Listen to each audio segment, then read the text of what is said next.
Picture this, it's 1986, and you're cruising in your brand new Ferrari, feeling like the king of the road. Suddenly, a mysterious black sedan pulls up next to you at a red light. No flashy badges, no aggressive styling, just pure, sinister menace on wheels. The light turns green, you floor it, and you're watching taillights disappear into the distance. What just happened? You just got destroyed by a Buick, a six-cylinder Buick that your grandmother could have bought at the local dealership. Today, we're diving into automotive history's greatest David versus Goliath story, how Buick's engineers took two fewer cylinders than everyone else and somehow managed to embarrass Corvettes, Ferraris, and even Lamborghinis. This is the dark horse story that changed everything. But first, let's set the scene. The late 1970s were absolutely brutal for American performance cars. I'm talking funeral parlor levels of depressing. The muscle car era was supposedly dead and buried, thanks to emission regulations that strangled engines harder than a boa constrictor. Here's how bad it was. The 1978 Corvette pace car, the pace car, needed its boost cranked up to 22 PSY just to keep up with race traffic. Meanwhile, the commemorative edition sold to the public, a pathetic 165 horsepower from a V8. Let that sink in. A V8 making less power than most modern four-cylinders. General Motors was scrambling to meet fuel economy standards of 27.5 miles per gallon. The solution? Smaller engines, lighter cars, and a whole lot of creative engineering. But while everyone else was making their cars slower and more boring, Buick's mad scientists were cooking up something absolutely revolutionary in their secret laboratory. The foundation of greatness. The revolution started quietly in 1976 when Buick first experimented with turbocharging their 3.8-liter V6. Now, this wasn't some brand new space-age engine. It was based on a design from 1962. But sometimes the best innovations come from taking something old and giving it a serious shot of adrenaline. The timing was absolutely perfect. While everyone else was focused on naturally aspirated V8s getting progressively more strangled by emissions equipment, Buick realized they could use forced induction to extract massive power from a smaller, more efficient engine. It was like discovering you could get the same buzz from a shot of espresso that you used to get from a pot of weak coffee. The first production turbo 3.8-liter hit the streets in 1978 with 165 horsepower. Respectable, but hardly earth-shattering. Buick was playing it safe, treating it more like an efficiency upgrade than a performance revolution. But they were just getting started. The birth of a legend. Then came 1982 and a stroke of marketing genius that would change everything. For 21 years, NASCAR's top championship was called the Grand National, and that name still had serious street cred. Buick had just won the Manufacturers' Cup in 1981 and 1982, so they decided to capitalize with a car bearing that legendary name. But here's the thing. The original 1982 Grand National was basically a cosmetic exercise. Only 215 were produced, and they came with the same 125 horsepower naturally aspirated V6 you could find in your grandmother's Century. Not exactly intimidating, right? But Buick's engineers weren't done. They could see the potential in their turbocharged technology, and they knew that with the right development, they could create something truly special. The question was, would management give them the green light to build a real performance car when performance was supposedly dead? The real deal arrives. The answer came in 1984 when Buick decided to take the Grand National name seriously. This wasn't just a trim package anymore. This was Buick throwing down the gauntlet with 200 horsepower and 300 pounds-feet of torque from their turbocharged 3.8-liter V6. But the most important decision? Making every single Grand National black. Other colors were considered, but that sinister Darth Vader look became legendary. This wasn't just a color choice. It was a statement. While other manufacturers were building cars in bright, cheerful colors, Buick was essentially saying, our car is so serious about performance, it doesn't need to show off. It just needs to be fast.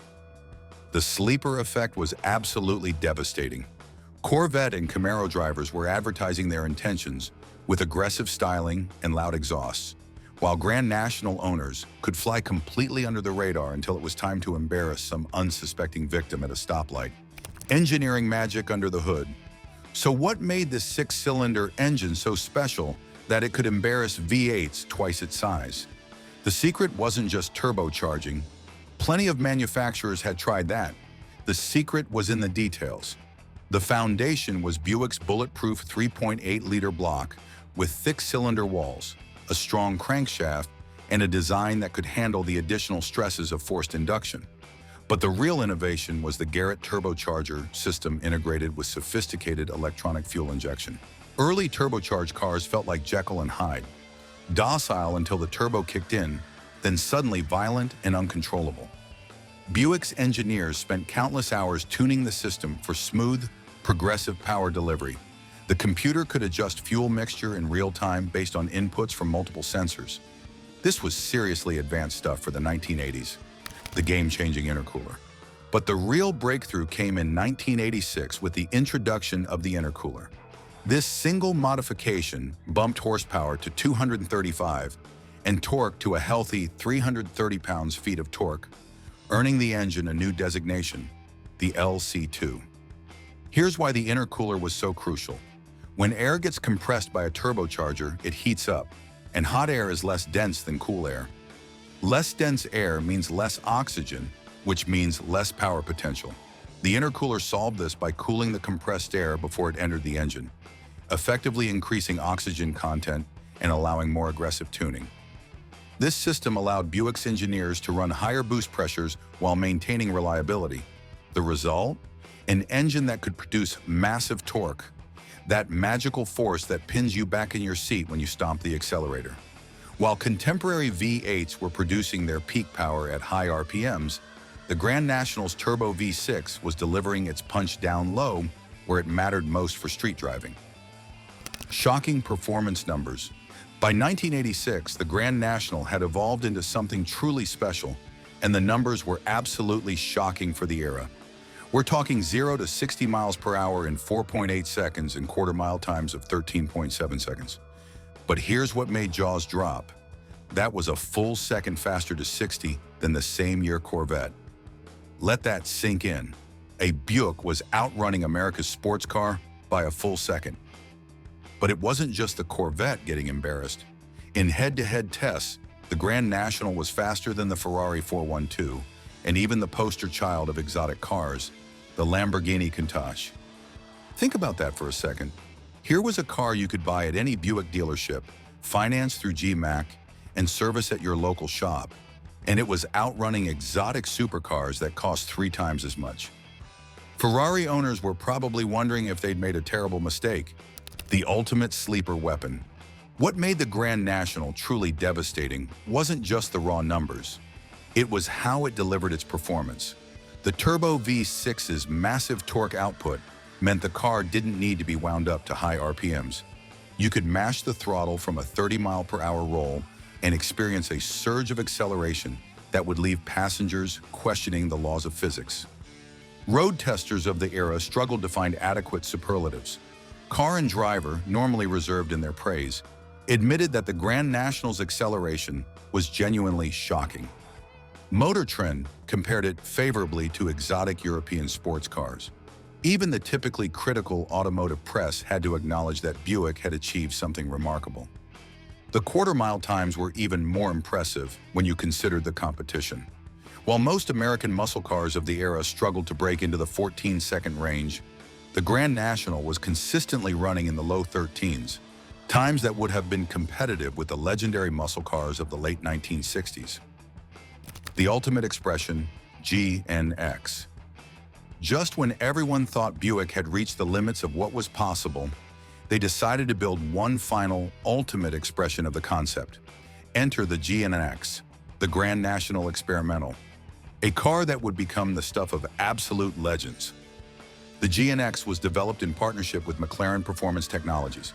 Yes, the same McLaren that was building Formula One cars and exotic supercars. This wasn't just a trim package. This was serious engineering aimed at extracting every last bit of performance from the Turbo V6 platform. McLaren's modifications were extensive.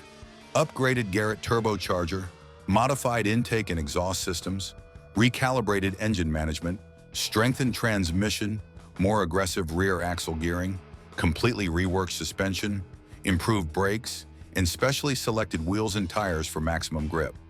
The official numbers: 276 horsepower and 360 pound-feet of torque. But Car and Driver's tech team calculated that the test car was actually pumping out closer to 300 horsepower. Classic Detroit underrating to keep insurance costs reasonable while delivering shocking real-world performance. Embarrassing the competition, the GNX's performance was absolutely brutal.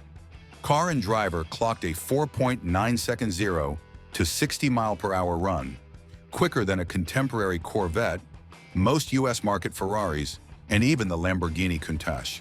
The quarter-mile time of 13.9 seconds was equally impressive. But here's the kicker. The GNX was quicker than every single muscle car contemporary, including the Ford Mustang GT, Chevrolet Camaro IROC Z, and Chevrolet Corvette. It also dusted the Ferrari Testarossa in a straight line and was a near match for the Porsche 911 Turbo. Think about the psychological impact. You're driving your exotic European supercar, feeling pretty good about your six-figure investment, and suddenly this understated black Buick sedan pulls up next to you and proceeds to hand you your lunch money. The humiliation was real. Racing pedigree and street credibility. The Grand National's performance credentials weren't limited to the street. The car's name paid homage to Buick's success in NASCAR racing, and that connection ran deeper than just marketing. Legends like Richard Petty, Darrell Waltrip, Davey Allison, and Bobby Allison were piloting Buick Regals to victory. NASCAR's rules required manufacturers to produce street-legal versions of their race cars, which meant the development of the Grand National directly benefited from racing technology.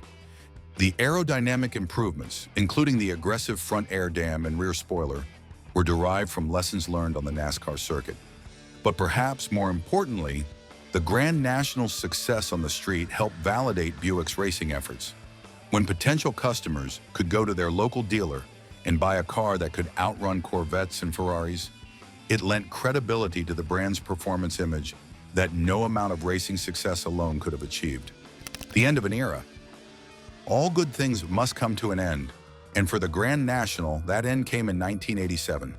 Between 1982 and 1987, Buick produced more than 114,000 rear-drive turbocharged V6-powered cars, but changing times and corporate priorities would spell the end for this unique performance car. General Motors was in the midst of a massive downsizing and front-wheel drive conversion program. The rear-wheel drive G-body platform that underpinned the Grand National was being phased out in favor of newer, more efficient front-wheel drive designs that couldn't accommodate the packaging requirements of the turbocharged V6 in a performance configuration. When Buick announced that 1987 would be the final year, it created a frenzy among enthusiasts who recognized they were witnessing the end of something special. Dealers reported waiting lists for the final Grand Nationals, and many cars were immediately put into storage by collectors who understood their historical significance. Lasting legacy and modern influence. The Grand National's influence didn't end with its production. The car had proven that forced induction could be a viable path to high performance, and that lesson wasn't lost on other manufacturers. Ford soon introduced the turbocharged Mustang SVO, and eventually turbocharging became commonplace across the entire automotive industry. Today, more than 3 decades later, the Grand National's influence on automotive culture continues to grow.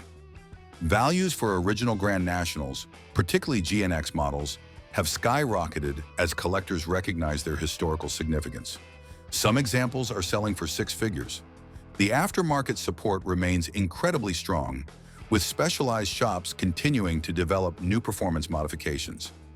Many Grand National owners have pushed their cars far beyond original specifications, with some producing over 1,000 horsepower from the basic 3.8-liter V6 architecture. Modern Buick has attempted to recapture some of the Grand National's magic with various performance models, but none have quite matched the original's combination of innovation, performance, and cultural impact. So there you have it, the complete story of how Buick's Grand National became the ultimate giant killer.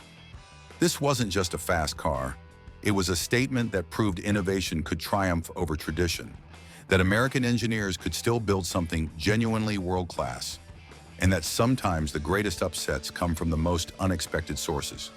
The Grand National remains proof that you don't need exotic materials, European engineering, or traditional muscle car formulas to build something truly exciting. Sometimes all you need is the willingness to think differently and the engineering expertise to make those ideas work. What do you think? Should Buick bring back the Grand National for the modern era? Let me know in the comments below. And if you enjoyed this deep dive into automotive history, smash that like button, subscribe for more incredible car stories, and hit the notification bell so you never miss our latest content. Next week, we're diving into another underdog story that shocked the automotive world. So make sure you're subscribed to catch that epic tale. Until then, keep those engines running, and remember, sometimes the most unassuming cars pack the biggest surprises. Thanks for watching, and I'll see you in the next one.